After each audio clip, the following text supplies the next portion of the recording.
So, today is the month of August. Medyo hindi magandang panahon para mag-travel. Medyo maulan, maya yung bagyo. So, nag-aayal na kami magka-opisina na pumunta ng Balabac para matuloy yung lakad sa hindi maging drawing. Bigla kami nag-book ng flight. Ayun, wala tayong magagawa. Hindi namin alam kung anong abutan namin doon sa Balabac. Hopefully, maging okay yung panahon pagdating namin doon. Pero, yun nga, bahala na. Time check, 10:15 AM, flight namin is 3 PM sa NAIA Terminal 3. Book lang kami dito ng Grab kasi medyo madami kaming bitbit para hindi kami masyadong klaseng issue. Yung bag ko, lagpas 10 kilo yan, puro gadgets, tapos may mga long pins pa kaming dala. So, peranggot lang. Isang portion na to lang. 5 araw kami dun sa Balabac. So, konting damit lang naman yung kailangan ko dun. Maglalaban na lang tayo. Bigat na namin. Yeah. Taba tayo ng gamit. Dari ko. Ikot. Grabe, ang bigat. Oh, sorry. Yes, sir. Likod na rin mo ilalagay. Ano po? Opo, sa Palawan. Saan sa Palawan? Puerto? Balabac po. Kuro na rin ba kayo dati? Kasi yung dating mayor dito, taga doon. Doon sa Kuro. First time. Ano ka makita na isla na ang buhangin, parang yung creamer. First time ko magbabalabak eh. Medyo mahirap kasi puntahan yung Balabac. Mas malayo nga. Kaya ano nga po kami ngayon, nakatour kami. Usually DIY kami. Hindi recommended ang ang DIY. Masarap doon. Isang linggo kami doon eh. Pamilya. 3 hectare yon na isla. Ang anak niya ngayon na nagmamanage doon. Kasi ngayon yung anak niya, professional diver. Kasi kami nagpi-free diving din kami. Ayun doon, maganda ron. Yaman, sariling isa. Mayor na to dito. Yung dating mayor ng Dasma. Nga ano eh. Yan. Palyard. Ano siya, scuba diver? Scuba. Scuba diver na siya. Tapos siya kontakin mo. Para pag pupunta kayo ron, siya na yung mismo magsusundo siya. Ang daming pangarap ng batang yan. Ayun pala, dyan lang pala siya. Doon siya nakatira sa isla. Yung buhay din gusto ko eh. Sa isla siya nakatira. Sarap sa isla. Sariwang isda. Doon ka makakita ng mga lobster na ganyan lang kalit. Talagang bagong huli yung isda. Sabaw, yung tanigi o mga ganon. Tsaka mura doon. Oo, mura doon. Medyo may mga nakabangka. Dadaong yun doon sa inyo. Baka gusto nyo bilhin. Yeah, medyo mabigat na. 80% ng bag ko, gadgets yun. Gadgets, Oh. grabe. Ako may naman, OOTD. Ngayon lang ako magbabakasyon na alam kong maganda yung picture. Kasi maraming photographer. Usually ako lang yung photographer. Alright. Kain pa tayo. Jollibee. Meron po ba? Ayun, sige po. Yan lang ang Jollibee. Alright. Touchdown. Ingat kayo. Okay, thank you po kuya. Thank you po. Okay, thank you po. Thank you. Mahaba ng pila sa Jollibee. Time check, 11:30, 1 hour biyahe namin mula Gentry, Cavite. Kakain muna kami dito sa Jollibee habang inaantay isa pa namin kasama na manggagaling pa sa Manila. Usually naman kasi kung sino pa yung malapit, yun yung laging late. Debs! Nag-check-in kami ng pins kasi ang nabasa namin online ay hindi pwedeng hand carry yung mga long pins. Bukod sa mga pins, nilagyan na rin namin ng ibang gamit yan para mabawasan naman yung hand carry namin. Madam, kaya baka Iba to. dala mga gadgets. Oo. Bigat din. Tripod yung nagpabigat dito. Tripod din. Si Did, may tripod ako, may tripod din. Tayo may tripod. May mga power bank daw, papakita. Dito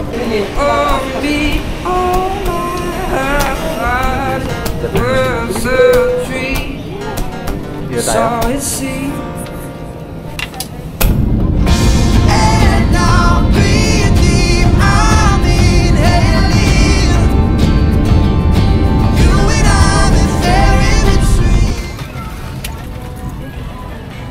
Meron pa? Dear guests, the back door is now open for you to sit in. Once again, thank you for flying with AirAsia and welcome to Puerto Princesa. Thank you so much. Touchdown, Puerto Princesa. Unang napansin agad namin, basa yung runway. Umalis kami ng Manila, tirik yung araw. Pagdating namin dito, medyo wet. Hoping kami na itong area na to lang ng Palawan yung maulan, kaso mamaya may mababalitaan kami regarding sa mga turista na nanggaling sa Balabac. And hindi siya magandang balita. Wala, maulan. Saan tayo? Taxi. Magkano ba pag taxi? Kasi po yan, 4 lang naman po. 5 nga sila. Relax yan, sir. Wala. Kasi dito ka na lang sa Backrig. Manila. Punta ko sa Puerto Princesa. Kasi mo wala rin naman yung tours namin sa Puerto. Ay, meron na po. Diretso po kami pa na Balabang. Balabang po. Try go. Oh, Ayan na, boss. Magkano? Kuya, 200. Okay na yan. Sige po, salamat. Sinong may 100 ka, May San? 100 ka. Wala kayong mga barya. Gcash. Gcash. Kuya, pwede Gcash. Magkano ko lang, ma'am? Pairamin ko sana kayo, 100 yung ulan. Ah, sige, boss. Kaya, utang na lang. Saan tayo? Ah, ito. Skanderberg. Tayin mo ako dyan, ya. Saglit na po, ya. Siguro balabak kayo bukas, sir? Opo. Malabak po. Balabak yung may tent eh. Tent ba yan? Pins. Pins, mga long pins. Yung guest pala namin, sir, pauwi na ngayon. Masama daw panahon doon. Saan? Sa Balabak? Yes po. Nako. Kahapon sila nagpunta. Masama ang panahon. Balik na ngayon. Dapat 4 nights daw sila. Kaso umuwi agad. Pinoy man tayo, di tayo foreigner. Foreigner po ba yung mga guests niya nun? Ito Ah, yung ito. susi, sir. Ah, okay, thank you po. Dito muna kami sa Puerto Princesa magpapalipas ng gabi at mamayang madaling araw susunduin kami ng tour namin at magla-land travel via van papuntang Buliruyan Port. Medyo may kalayuan rin kasi yung biyahe papuntang Balabak, nasa 5 hours na agad yung land travel. At para hindi sayang yung araw namin at medyo maaga pa naman, naggala muna kami dito sa Puerto Princesa para maghanap ng mga kainan. Dito na rin kami sa may Baywalk tumambay at nagpagabi para makapag-dinner kasi nga marami daw makakainan dito. Off ng mga ilaw.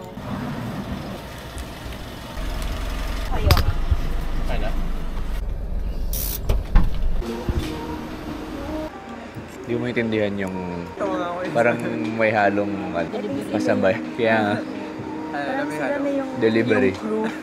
Kasama na yung crew. Nakikisabay pero crew. Oo, yung mga Akala ko parang sideline.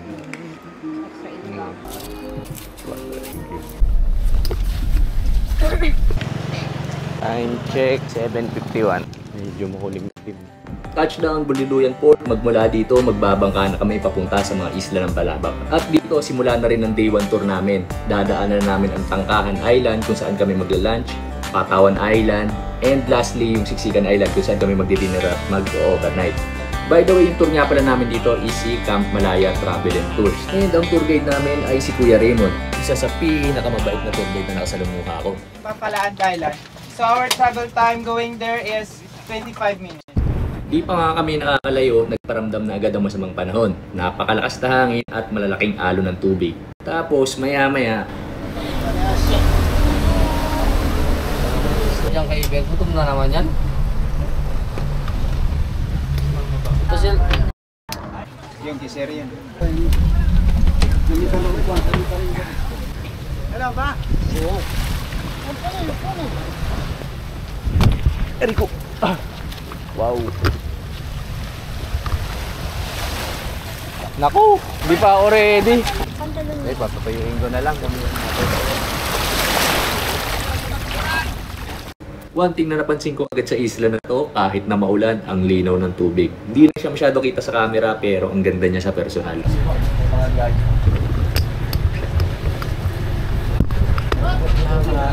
Okay, bawal mas selan. Hey guys, my name is Ramdando and I am your tour guide. So today we have only 2 stops. The first one is Tangkahan Island, second one is Patawan Island. After Patawan Island, we go to our campsite, Siksikan Island. So our travel time going to Tangkahan Island is 30 minutes. So, larga na tayo. Medyo tumila yung ulan. Sana naman pagdating namin doon sa unang isla, medyo okay na yung panahon. Ito nga pala yung mga makakasama namin sa tour. Puro kami hindi magkakilala. Pero at the end of this day, magkakagulatan kami kasi halos lahat sila dito may common friends kami. Yung iba pa dito, kapitbahay lang pala namin. The world is small nga naman. Di pa kami nakababa, nagsimula na agad umulan. Nahirapan tuloy kami magbaba ng gamit, lalo na yung mga gadgets. So GoPro lang talaga yung puhunan namin dito. Di kami mapaglabas ng mga camera, lalo na yung drone ko. Gusto ko pa naman sana ipakita yung itsura ng isla. Dito tayo magbalan.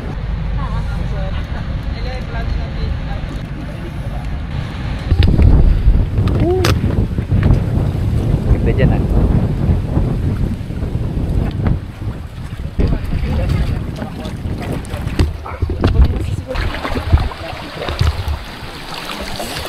Nice! Ang ganda kahit walang araw. Grabe. Walang araw. Isang pa rin yung pa ako. Ganda dito.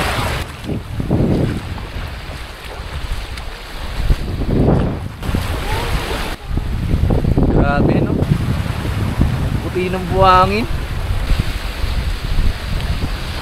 Adulas, gagi! Ganda dito. Grabe. Uy!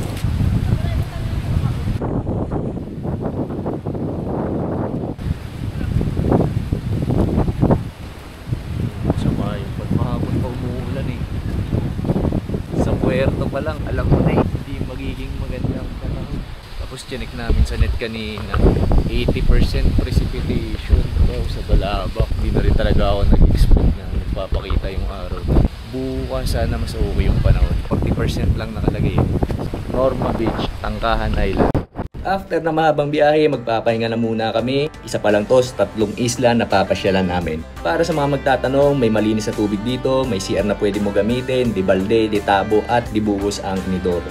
Dito na rin sa isla na to kami magla-lunch at habang pine-prepare ang mga pagkain namin, ginamit namin ang mga oras ng pag-aantay para mag-enjoy, mag-picture taking at i-explore ang isla. Sayang lang at hindi ko pa rin mapalipad ang drone ko kasi malakas pa rin ang hangin at pabugso-bugso ang ulan. I finally found the time to find that freedom. Come on and get up on your knees and leave me with my sins. And you will never know it. Feeling in my lips, but you will never know it. The ray of my eclipse, but you will never know it. I'm free and I'm going, but you don't know it. But you will never know it. The feeling in my lips, but you will never.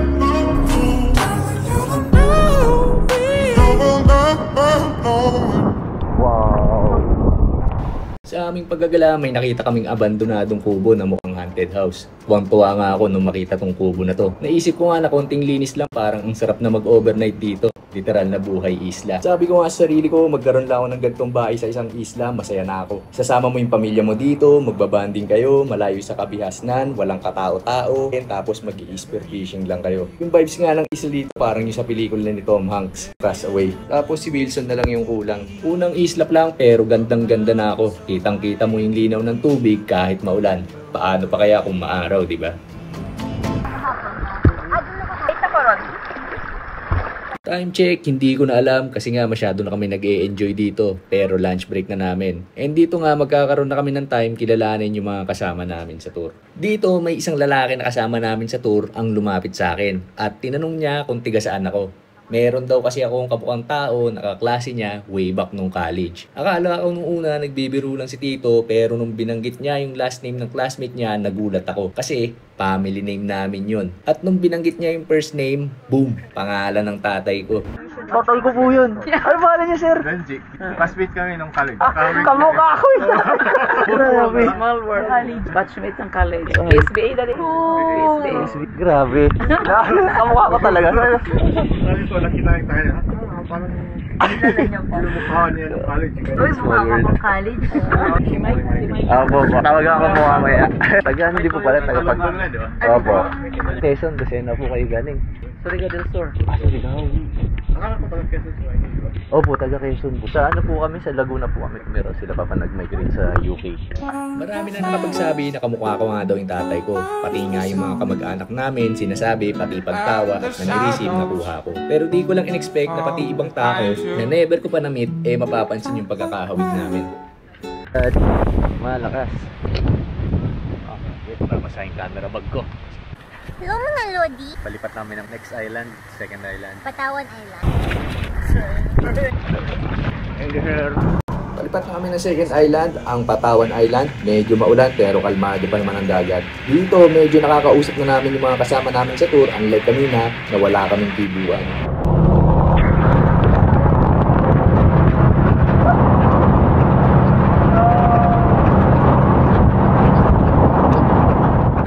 Medyo masakit na sa mukha yung patak ng mga tubig niyan. May kasamang malakas na hangin tapos salubong pa dun sa bangka namin. Napapa-cover up na tuloy itong mga kasama ko. Kung nagmumotor ka tapos nagpapatakbo ka ng mabilis, sabay nakabukas yung visor mo, ganun yung pakiramdam niya.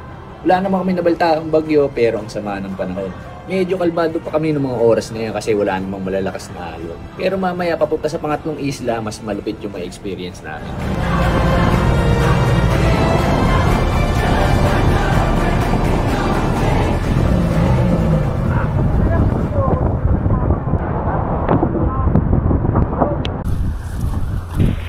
Pagkas ko ng price per the beer, kape na lang.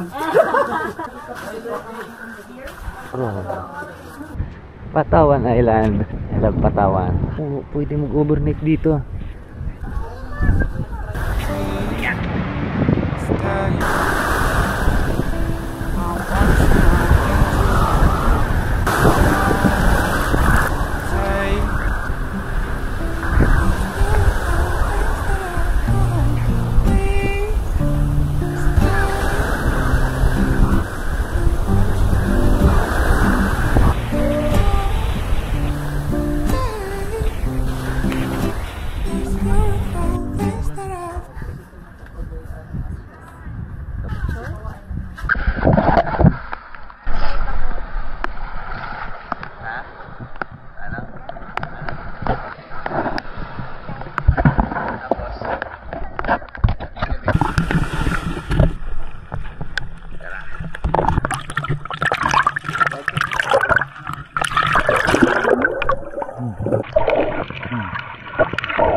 If you be the cash, I'll be the rubber band. You be the match, I'ma be a fuse. Boom, painter, baby, you could be the muse. I'm the reporter, baby, you could be the news. Cause you're the cigarette, and I'm the smoker. We raise a bet, cause you the joker. Checked off, you are the chalk. And I can be the blackboard, you can be the talk, and I can be the walk. Dito rin pala sa isla na to, nakakilala namin ng free-diving couples na si Yan at Fred na kasama rin namin sa tour. Napag-alaman namin na kapitbahay lang pala namin sila sa Cavite at napakarami naming mutual friends. Sa Mabini, Batangas lang din pala sila nag-free-dive, lugar kung saan madalas kami nagpupunta. Sa nilapit-lapit ng aming tirahan at tambayan, sa dulo ng Palawan pa kami nagkakilala. What's up mga Lodi? Pabalik na kami sa bangka namin. Punta kami, ang next destination namin is yung Acoms namin. Bali, isla din yan eh. Doon kami mag-Acoms. Parang from tent, nag-upgrade kami sa parang hut. Buti nga nag-upgrade kami kasi maulan-ulan yung panahon. Medyo mahirap mag-stay sa tent. Tatlong pins yan, boy. Tatlong long pins.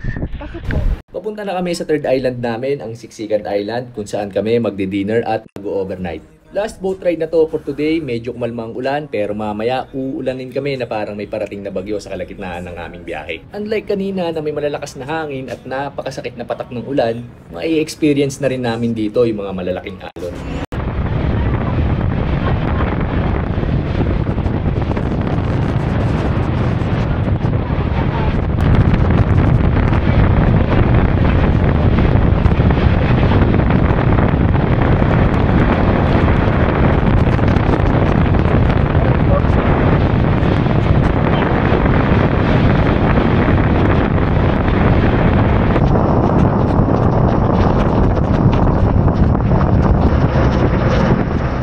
Napakasakit na nga sa mukha ng tubig ulan ng mga oras na yan. Para kang binabato ng maliliit na butil ng buhangin. Pero kahit hindi man maganda ang panahon at parang nakakatakot ang mga susunod na eksena, lahat kami dito good vibes lang. At ine-enjoy ang bihirang experience na to.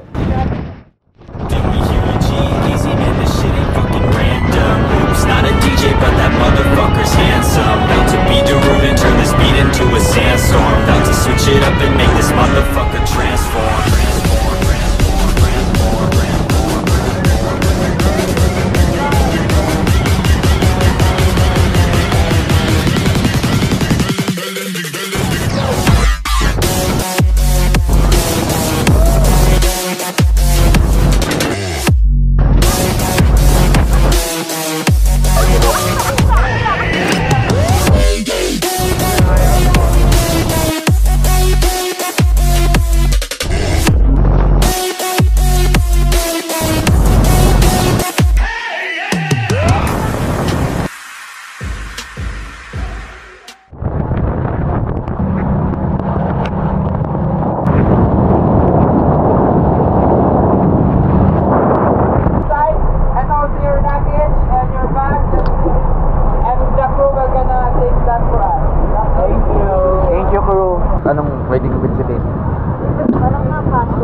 Paano basta? Hindi ba? Basa? Hindi naman. Hindi naman.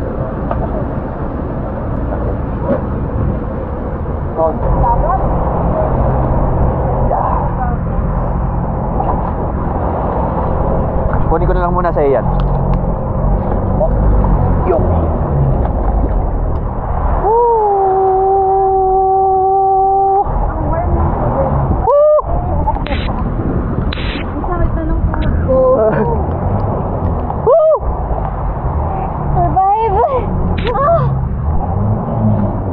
Ganda. Nothing beats a jet to holiday. How's your ride? You good? Touchdown Siksikan Island sa 3 isla na pinuntahan namin, parang eto na ata ang pinakamalaki. Dito rin nakalocate ang campsite ng aming tour na si Camp Malaya. By the way, ang Balabac ay kinukompos ng maraming isla. Itong 3 isla na pinuntahan namin ay yung inabail lang namin sa tour at kung ano yung makakayanan ng vacation leave na meron kami. Pero kung susuriin, napakarami pang naggaganda ang isla ang makikita mo sa mapa na nasasakupan ng Balabac. So kung gusto mong mapuntahan lahat yon, I recommend na mag-plan ka ng mas mahabang vacation leave, mga 2 linggo, yung tipong wala ka nang babalikan na trabaho. Tara! Go! Para may kape at may kape. Alak na kailangan namin. Ganda! Kuya, anong pangalan ng isla na to? Siksikan. Siksikan. Ganda niya, parang ito. Malaki siya, no? Kumpara dun sa iba. Tinatawag din siyang kasiksik. Sabihin yung turtle kasi na nangingitlog dito, kasiksik yung tawag. Ah, so may turtle tayo dito? Wala, tuwing ano lang sila. Seasonal po sila dito, pero yung sa Onok. Ah, doon meron. Meron talaga doon. Ang ganda dito.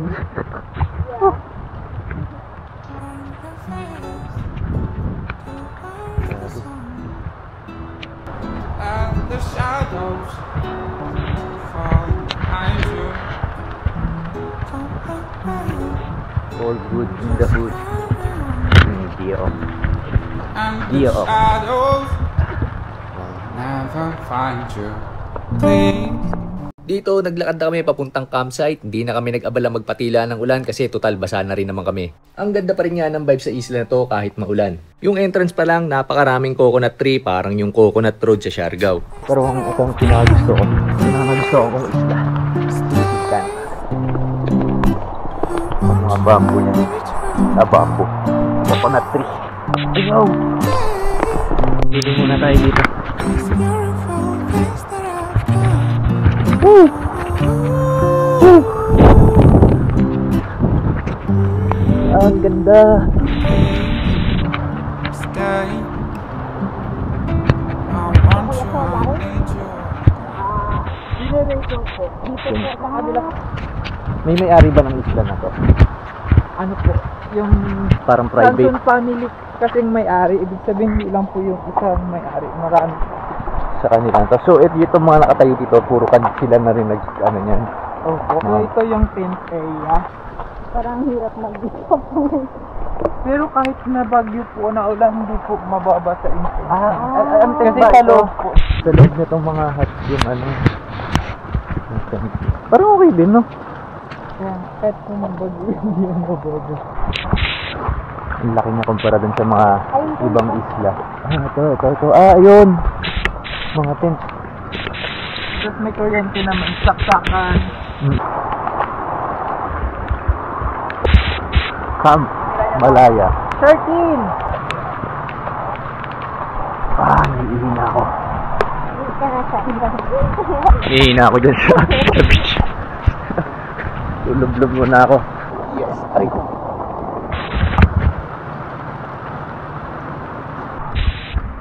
Ganda.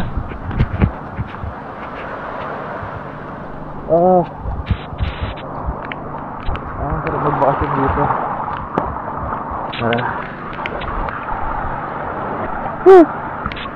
Naligam-gam ah. Kaya naiihina talaga ako.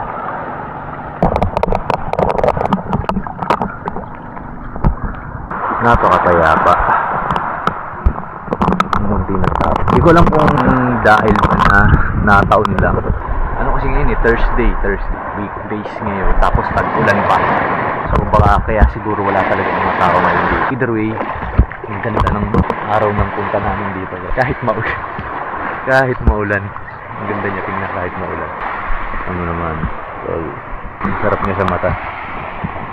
Welcome to Siksika Island. Ayan, punta tayo ng Siksika. Sulit. Hindi tarik yung araw, pero sulit niya. Okay. Libre? Yeah. Tara. Pero sa'yo may bayad. Nako. Ayun. May coffee. First impression ko nga sa isla na to is napakapayapa niya, hindi crowded, tahimik at ang sarap lang mag-relax. Hindi tulad ng ibang lugar na puntahan ko. Or baka naman kasi gawa lang ng panahon kaya walang tao. Simple pa lang naman siya kung ikukumpara sa other travel destinations. Pero kasi yung gantong exclusive experience is what separates it from those other places. Siguro sa tagal ko na nagka-travel, medyo naumay na ako sa lugar na puno ng mga tao. We are in charge of your accommodation. So all related concerns about your accommodation, go to our house and inform us. Bad luck po. Lahat po ng punta lang po doon po kayo. Time check, hindi ko na alam kasi simula nung nag-start tong tour na to, hindi na talaga ako humawak sa cellphone ko. Medyo naubusan na rin kami ng energy ng mga oras na yan, kaya kaysa mag-swimming, nag-decide na lang kami mag-prepare para bukas. May mga kaunting nabasa sa mga gamit namin at medyo mahirap magpatuyo sa kondisyon ng panahon, kaya kailangan namin kumilos na mabilis. Kasi bukas pupunta na kami sa pinaka-highlight ng mga isla ng Balabac, ang Onok Island, kung saan kami mag-o-overnight dito. Kuya, kain. Tara. Meron na po. Yan, magandang din na dito, 60 happy. Kain tayo madami kasi mamaya wala nang makakainan dito. Sarado na mamaya mga tindahan.